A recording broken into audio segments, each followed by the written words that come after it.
hari abo yatangiriye rimwe nabo bavuyeho sibyo se soko bari bafite ubushake buke ariko byaranze kubona rero Elize arangije avec fidélité voilà dit confidence fidélité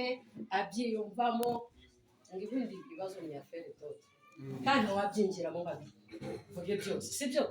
twebwe dushima gusa ibindi tukabitesha agaciro ngo kandi nibyo Imana ishaka. Haleluya amen haleluya amen ababyumva urubyiruko byanga byakunda uzamenye kubera amen turi tuzabaho master ikabuya doctora ikabuya kila kitu amen hata ifemeri wagenda ukabadokiteri ibindi ni aferese neema ya Mungu tu muri byo hivyo